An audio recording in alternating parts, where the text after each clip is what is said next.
This is a gun that I bought in January, and I fired it exactly one time.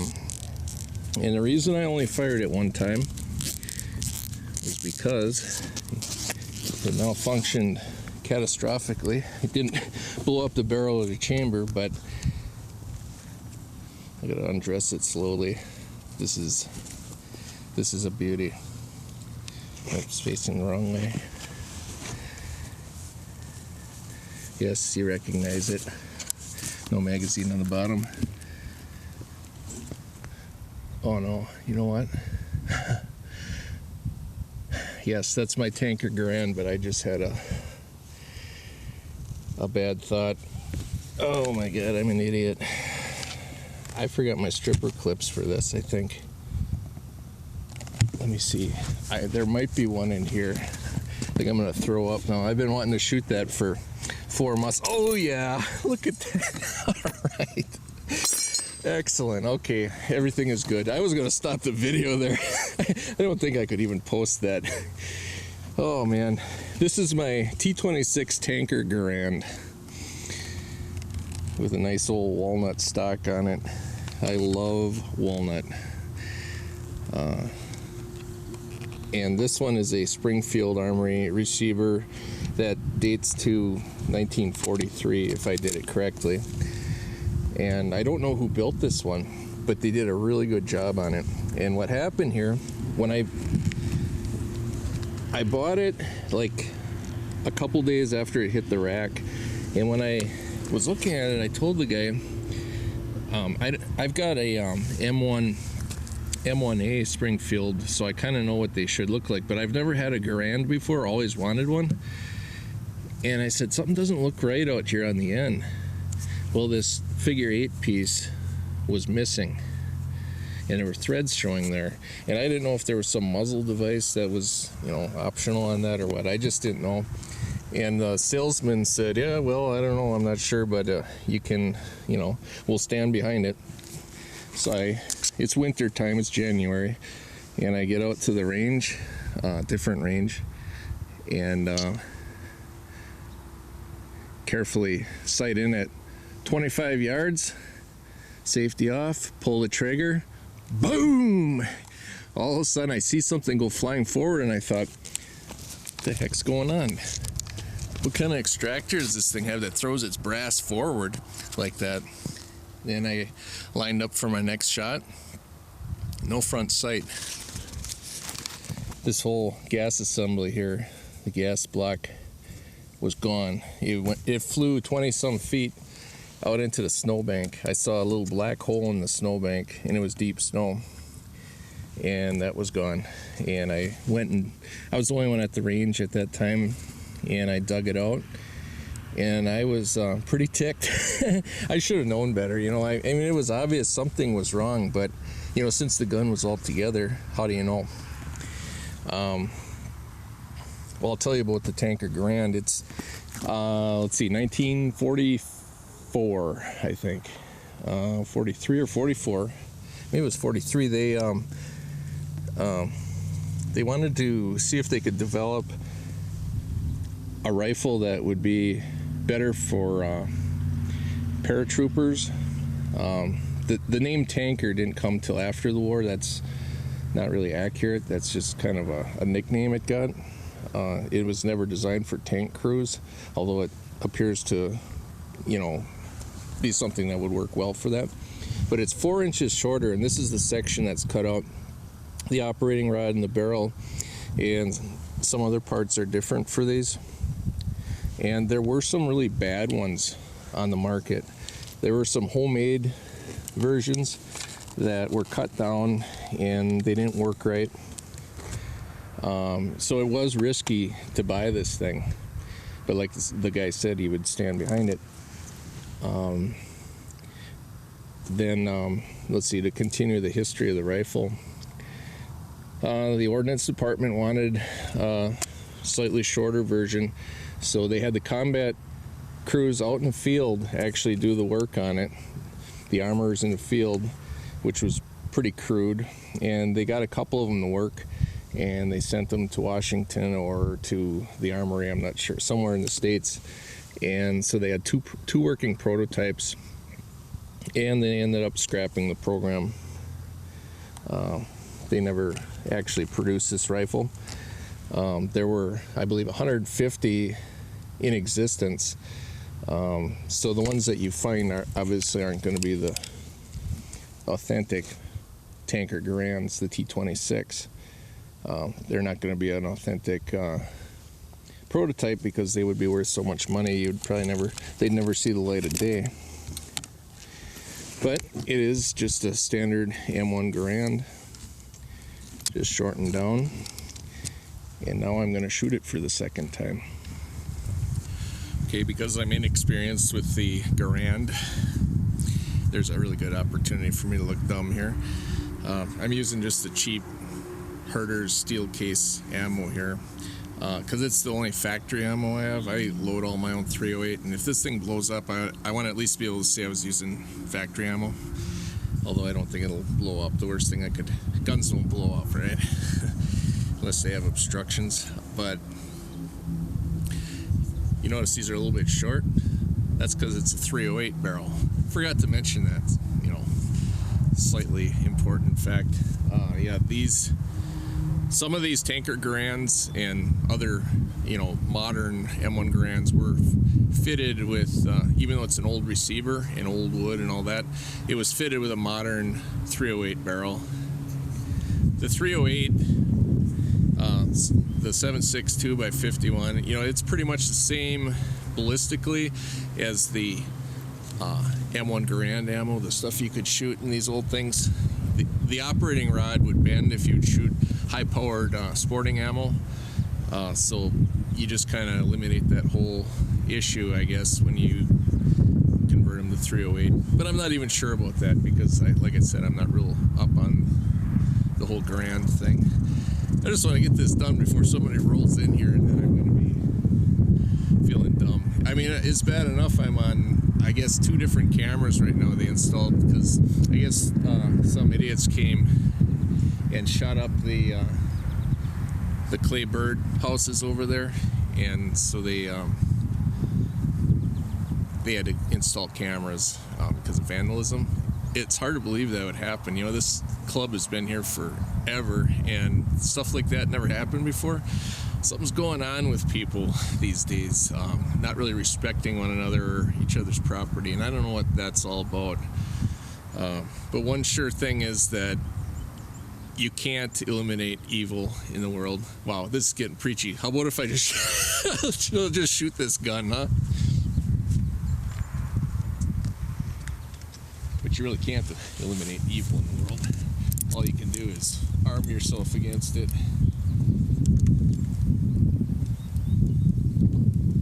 Try not to get the Garand thumb here.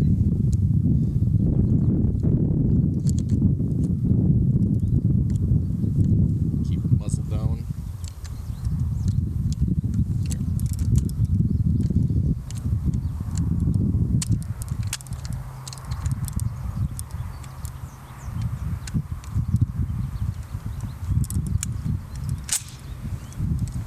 Okay, loaded. There were just a couple pieces of clay bird there at the 25-yard berm. I'll just see if I'm anywhere near. I've got this sight all screwed up. I was clicking around on it, so I don't even know where it's going to hit. Well, let's hope for the best, huh?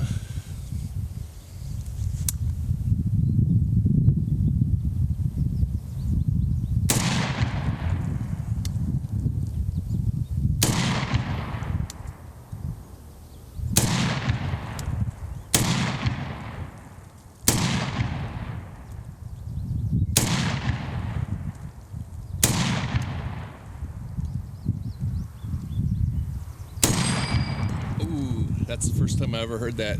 The ping, cool. You really can hear that. I see my brasses going like halfway to the highway over there. Hey, it works. I'm really happy. Thanks a lot for coming along here, but the video's not over yet. I'm gonna make a nice long video, as long as it's a video about nothing in particular. Glad that steel case ammo, I won't have to worry about finding it. Oh, that stuff flies all over.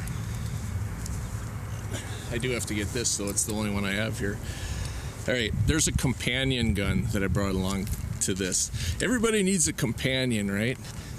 Well, let me show you this. Fade in from black. What do you think of that? You know, I did a video on Grandpa's 45, the one that he carried in the Philippines, that some of you real early subscribers may have seen. It's unbelievable to me and other people that shoot with me that all these years I've never owned my own 1911. I always just had Grandpa's and that was it. And that gun, you know, being an heirloom is actually so valuable to me. I actually don't feel comfortable taking it out of the house. I don't want it to be stolen or anything to happen to it in a vehicle. So I finally bought myself this Colt Series-70 reissue from a shooting friend of mine, and I couldn't be more happy. I'm thrilled. I got to shoot it before, so this isn't the first time for that. I shot it when it was my friend's, and I feel like a big void is filled and in my life here with this. So let's give this thing a whirl. You know what? I should shoot that. I shot the rifle at 25 yards. I should shoot that. I set up some chips of clay bird. I didn't even have any complete ones at 100 yards. I should just shoot it at 100 yards right away, since I wasted all my targets at 25. I can't make this gun seem too good, because if I do, then my friend that sold it to me is gonna feel bad. So this is just an average Colt, you know, nothing special. But actually, the Series-70 doesn't have the hammer block safety, so it's a little bit easier for gunsmiths to do tuning jobs on them. They are considered to have a slightly better trigger, I guess, out of the box maybe. You know, I fall into the same category on 1911s. I've read about them like since the early 80s in magazines and stuff, but I don't have a lot of experience with them. I know that if you're going to use one as a race gun or carry gun, you have to make sure it's finely tuned and all that, and that's why I don't mess around. I just use Glocks. But I grew up with a 1911. That was my gun since I was I think 14 when Grandpa gave me that. Even though when I would go out, I only would bring like 2 cartridges with me, so it's not like I learned marksmanship from that. I shot on NRA Rifle League when I was like 12, but anyway, you see the bluing on this thing is really deep, and it's real smooth. And one of the things that I didn't like about, well, I shouldn't say I didn't like, I prefer real shiny, smooth, well-polished guns. It's why I like Smith & Wesson revolvers so much, because they put a lot of care into them before they blue them, or if they're stainless, you know, they just have a nice look to them. A lot of the 1911s, the blued ones, they're a little bit rough. You know, you can see the kind of striations on the sides of the flat sides of the slide and stuff. I didn't care for that, but this one isn't like that. This is like one of the early ones that's built with great care, and that's what attracted me to it. The other thing I like, the arch mainspring housing. I know that you know, for target shooting, all that, that's not the most desirable, but see, this gun replaces my grandpa's 1911. I can leave that thing greased up in a fireproof safe, and I even thought about putting that thing in a vault in case my house would burn, you know, to ensure that the thing is safe, because it's so important to me as a family heirloom. Now this one with the shorter trigger, the spurred hammer, and, you know, arch mainspring housing, it's everything Grandpa's gun was. The only difference is it actually has real sights on it, because the World War II, you know, early 1911s, they gave it a tiny little nub, you know, but they taught you how to shoot, you know, kind of like that, one hand. Totally different how we do things today. So the updated sights are really nice. So let's fire this thing already. I can't wait. Well, I've shot it before, but I still can't wait. It's new to me now, and I haven't shot it in like 2 weeks. Oh, that feels good. That feels really good. See, that's one thing you don't get with a Glock. I hate to, I hate to compare the two because it's completely different, but the feeling and the sound and the kerchunk of a 1911 is something I did always enjoy. And the slow slide speed is something that I missed from Grandpa's old 45. Shooting the big old 230 grain ball ammo, you get that boom and that real slow lift. A lot of people, let me shoot.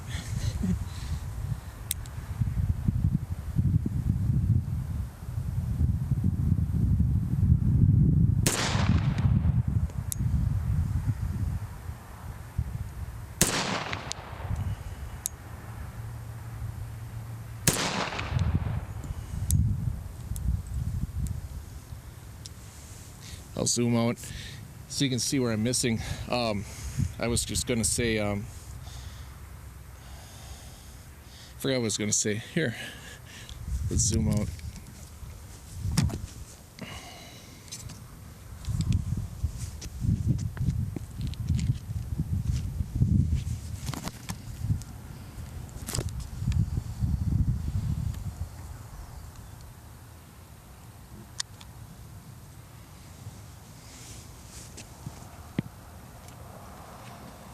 I guess there's a lot of stories from the war about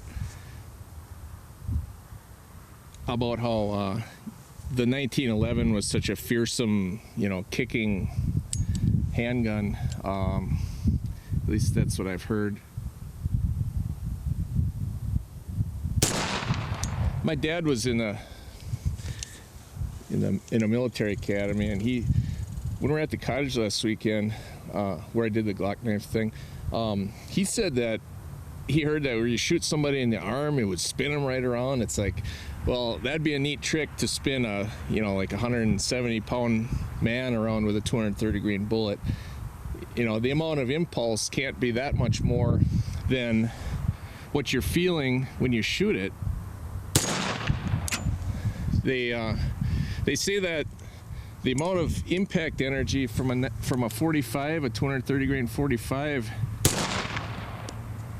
is like, I didn't see where that one went, is like if you would drop a 1 pound weight from 11 feet, if a guy would lay on the ground. So I don't think a 1 pound weight drop from 11 feet would do much of anything as far as spinning the guy. Okay, let me sight this one good. Shooting at the third one from the left. Ooh, looks like it might shoot just a little left. Let me reload here. So anyway, there's a lot of stories that came from the wars over the years when this thing was used, and some of them might be true. One of them that's not true is that it was horribly inaccurate, and as I explained in my 1911 video, that's what my grandpa used to say. But he wasn't a shooter, he wasn't a gun person, he was an officer, but not really into it. I keep hitting that same spot there. I'm gonna aim a little bit to the right and a little higher.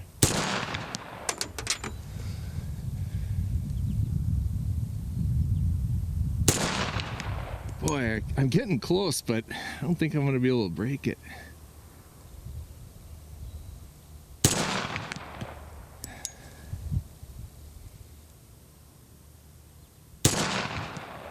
Oh man.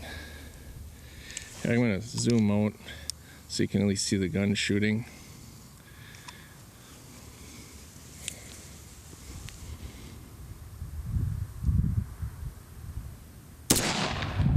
That one was high.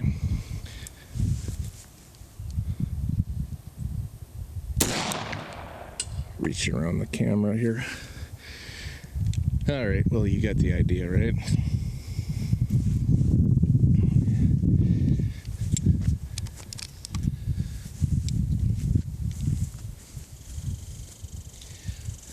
Gotta wipe the drool off of it. That's the Colt. Series-70 reissue. Seems like these things are a little bit hard to find. So when I had the opportunity to buy one used in this condition, I absolutely had to jump on it. But I did make sure that he wouldn't have buyer's remorse, my friend, because I would have felt bad about that. Because this is a gun that you know, if you're gonna own it, you're probably gonna have it for most of your life, or well, obviously all your life. Who'd get rid of one of these? Josh. Thanks a lot for watching. I made it through the video with nobody driving up. Isn't that awesome? I'll do this one with minimal editing. You know, I get so sick of editing that I feel like I'm just gonna get so exasperated sitting in front of that computer that I'm gonna go and flies are gonna come out of my mouth. It really does get old after a while, so I just got to do one of these kind of videos. Here, I got to catch my breath, so I got to be over here. Just one of these where I do it and not have to sit there for an entire weekend editing. I got to load up a mag. I'll tell you the reason that I wasn't making videos this winter, other than that Glock 42 video, is because, well, not only was it a really bad winter, I mean, this not just cold, but windy and deep snow and all that stuff, just stuff you don't want to bring a camera out in. I did a bit of shooting, but it wasn't good for video. And also yeah, this isn't a Glock magazine. It holds like 4 rounds. Okay. I really needed to spend some time not making videos. I needed to do some reading. I got a couple books going by Elmer Keith, his autobiography, or biography. No, his autobiography, and what's the other one? Six Guns, the one where the reference about revolvers and stuff. That's a good book. Both of those are really good, and I'm enjoying them a lot. I haven't finished them yet, but I got to do what I wanted to do and take it easy. That, and I worked a real lot of overtime, and that's what paid for this stuff that you're seeing right now. I mean, a lot of overtime, like 2 months solid, long days without breaks, and that just will wipe me out, but it was worth it in the end here.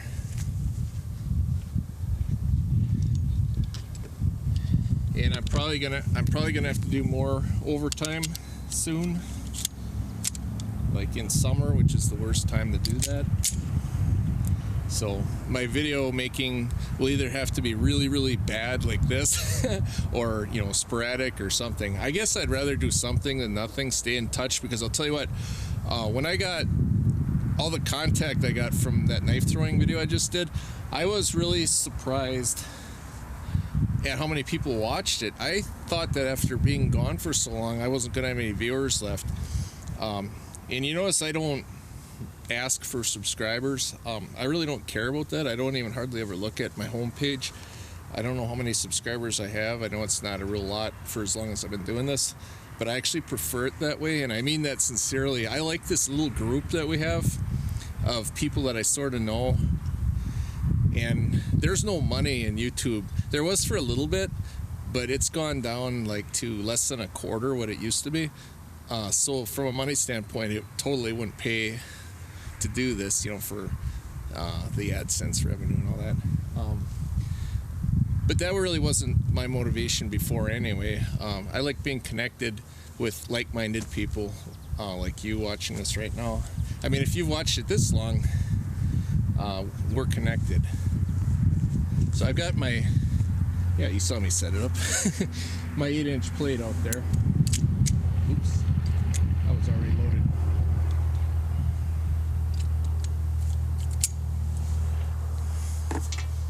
Okay, I'm just loaded again. Okay, can't shoot a 1911 or an M1 tanker Garand. I'll try this one-handed 8-inch plate, 25 yards. Yeah, see, it is shooting to the left. I'll aim right. Nope, a little further right.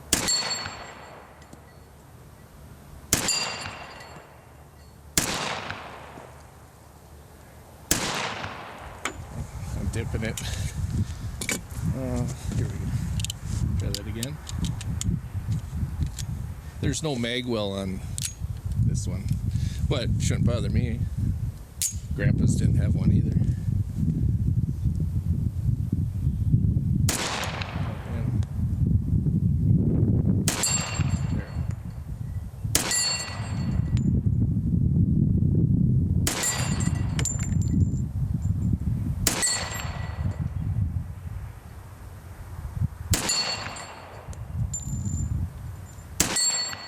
These are Barry's plated bullets. I can actually see the bullet flying to the target. I love that. Even though the sun's not out, I can actually see the little copper colored back of the bullet flying right to it. All right, now thank you for watching. Thanks for all your support. I'm gonna keep making videos because you guys are awesome, and I like this. I like it when I get feedback and can communicate about all this good stuff with you. Shooting is fun, and you guys are into it just as much as I am. See you later.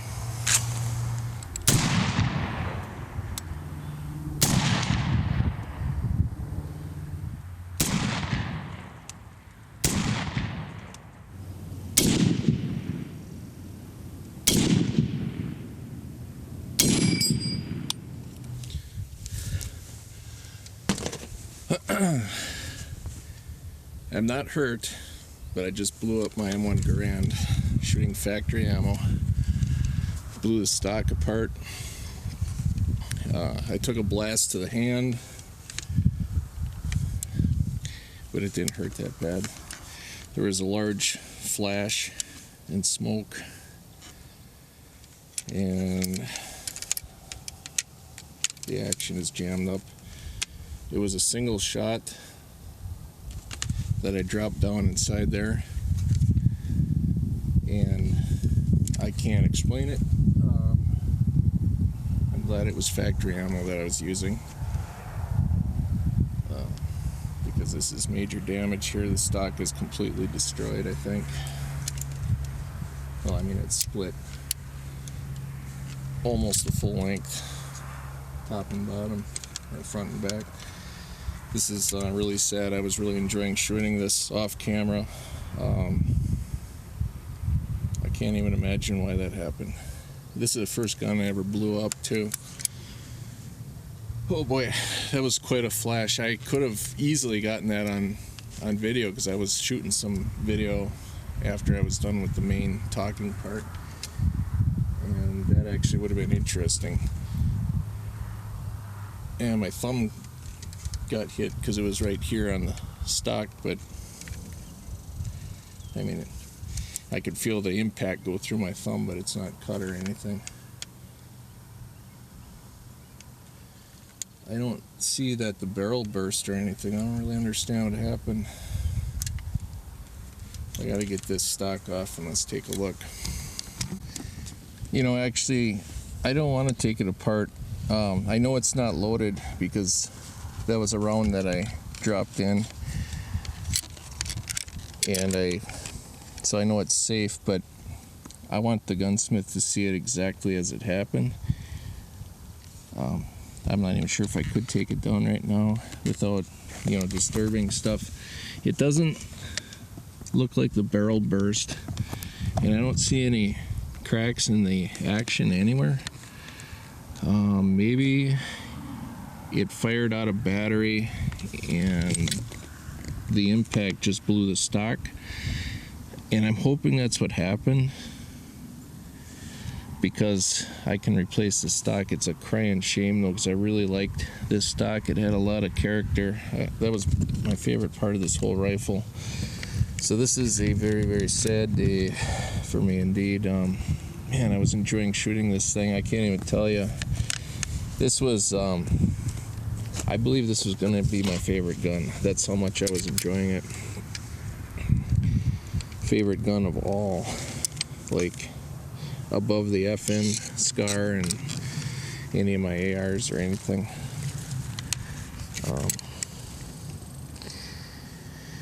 That's the way it goes. I guess if you do this long enough, this is bound to happen. She's tight, so we'll just let the gunsmith take it apart. My gunsmith is on the way home, but he's not open anymore today. So I'll give you an update on that. Thanks for watching.